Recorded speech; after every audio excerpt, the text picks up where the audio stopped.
ঋণের টাকায় গড়া মাথা গোজার স্বপ্ন ভেঙে দেওয়া হয়েছিল বুলডোজার দিয়ে। পুলিশের দরজায় ঘুরেও মেলেনি ন্যায়। শেষ পর্যন্ত আদালতে ফিরল সুবিচার। আগরতলার অরুন্ধতী নগরের এক সাংবাদিকের জমি দখল ও ধ্বংসের ঘটনায় কড়া বার্তা দিল আদালত। বিলাসিতা নয়, শুধু পরিবারকে নিরাপদ আশ্রয় দিতে চেয়েছিলেন সাংবাদিক সমরের সাথে। সেই স্বপ্ন পূরণ করতেই এইচডিএফসি ব্যাংক থেকে প্রায় 20 লক্ষ টাকার ঋণ নিয়ে স্ত্রী বিউটি সরকারের নামে অরুন্ধতীনগর 6 নম্বর রোড এলাকায় একটি ছোট্ট জমি কেনেন তিনি। কিন্তু 2023 সালের 14 মার্চ সেই স্বপ্ন ঘুরে দেওয়া হয় বুলডোজার নামিয়ে। অভিযোগ, প্রেরণা সামাজিক সংস্থা নামে একটি ক্লাবের সঙ্গে যুক্ত কাজল বর্মন, আশিস ব্যানার্জি, দীপেশ দাস, দেবজিৎ চক্রবর্তীরা শাসক দলের বিজয় মিছিলের অজুহাতে জমিতে ঢুকে বাউন্ডারি ও ঘরের কাঠামো ভেঙে ফেলে। ধ্বংসের পর শুরু হয় লাগাতার হুমকি ও ভয়ভীতি। অভিযোগ ওঠে, পুলিশের কাছে লিখিত অভিযোগ জানানো হলেও একজন অভিযুক্তকেও গ্রেফতার করা হয়নি। ঘটনার পরদিন আগরতলা প্রেস ক্লাব ও ক্লাব ফোরামের প্রতিনিধি দল ঘটনাস্থল পরিদর্শন করে। রাজ্যের বরিষ্ঠ সাংবাদিকরা এই ঘটনাকে মত প্রকাশের স্বাধীনতার উপর সরাসরি আঘাত বলে উল্লেখ করেন। আদালতের দ্বারস্থ হন সাংবাদিক সমরের সাথে। দীর্ঘ আইনি লড়াইয়ের পর আদালত অভিযুক্তদের বিরুদ্ধে করা অবস্থান নেয়।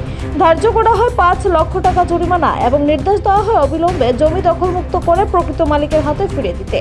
শুক্রবার আদালতের নির্দেশে জমিটি আইনসম্মতভাবে সাংবাদিক সমরেশদের হাতে ফিরিয়ে দেওয়া হয়। এই মামলার আইনি লড়াই পরিচালনা করেন আইনজীবী সুজাতা দেব। আইন বিশেষজ্ঞদের মতে, ভবিষ্যতে ওই জমিতে কোনো হস্তক্ষেপ হলে তা আদালত অবমাননা হিসেবে গণ্য হবে, যার শাস্তি হতে পারে কারাদণ্ড ও অতিরিক্ত জরিমানা। তো এখানে নেওয়ার পর আমি এখানে বাড়ি করতে চাইছিলাম, কিন্তু এখানে আমার জায়গাটাতে ড্রজার লাগে, জায়গাটা আমার বাড়ি করতে দিল না।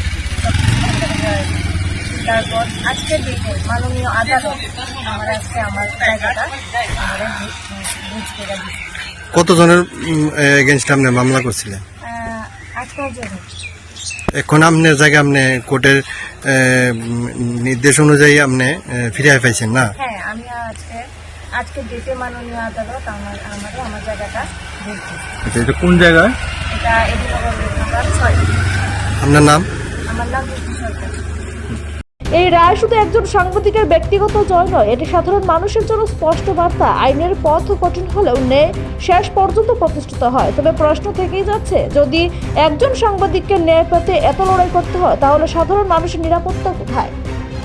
নিজস্ব প্রতিনিধি রিপোর্ট, এশিয়ান টাইমস।